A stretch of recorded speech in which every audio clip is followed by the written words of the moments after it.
చాలా విలువైనటువంటి వనరులు ఇస్తున్నాం.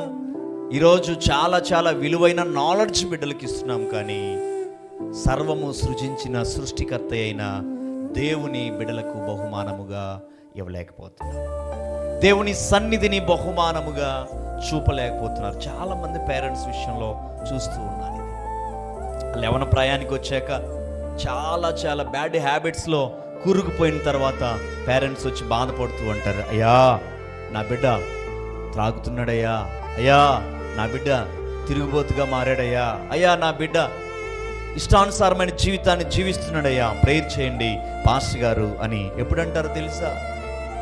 చేతులు దాటిపోయిన తర్వాత, చేతులు దాటిన తర్వాత, ఒక పెద్ద వయసులోనికి వచ్చిన తర్వాత, అలవి కానటువంటి స్థితిలోనికి వెళ్ళిన తర్వాత. అందుకే లోకంలో సామెత ఉంది, మొక్క ఈ వంగనిదే మ్రానైన తరువాత వంగదు కదా.